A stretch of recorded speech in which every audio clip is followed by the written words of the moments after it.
What is up, Flockers? That is my fellow Lockers and aspiring Lockers. In today's video, I figured I would go ahead and do my touch-up for my undercut because as you can see, it has grown out and it is time to go ahead and get that back to a manageable looking palette. So here I'm just showing that I went with the red 1/8 of an inch. In that kit, there's a bunch of different lengths that you can go with. What I didn't want is for it to be all the way to the scalp and bald. And so I did go with the 1/8 one just so that there was some length left over because I don't really like being able to see my scalp and skin. When I wear my hair down, it kind of takes away from the fact of it looking like I have all of my locks. So I like that illusion.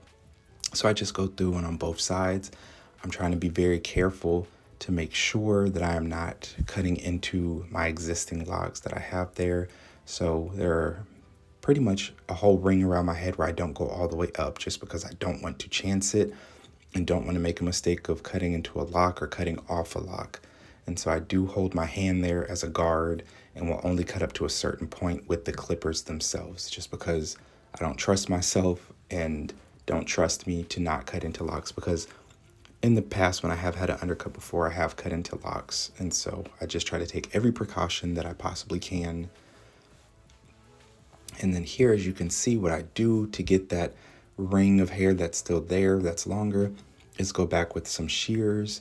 And I'll just go through and trim that layer down all the way around my head on both sides and in the back.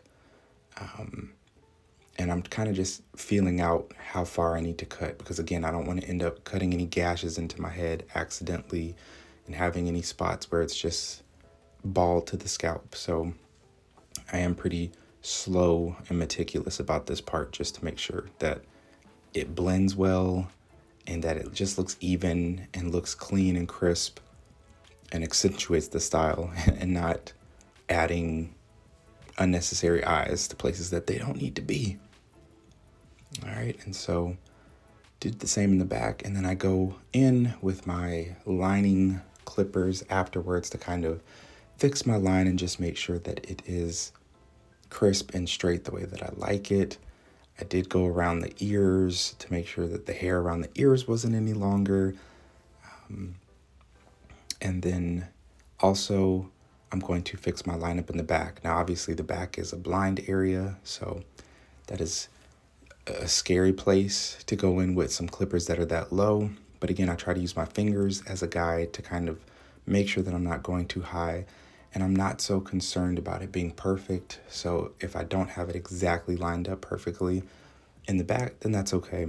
But I can always ask wifey to go in and fix it in the back if it's a little off. But then I just inspect to see if it's the way that I like it, it's the length that I like. And then I go back in with my brush just to brush it down a little bit and see if there's any places that I missed, which there are some, if you can see up at the top where I did leave a little bit of hair that needed to be brought down. So I will go back in with my shears later off camera and just fix that and make sure that it's the way that I want it to be. If you found this video helpful, make sure to hit that like button and also hit the subscribe button so that you can join the flock and check out some of the other videos that have popped up.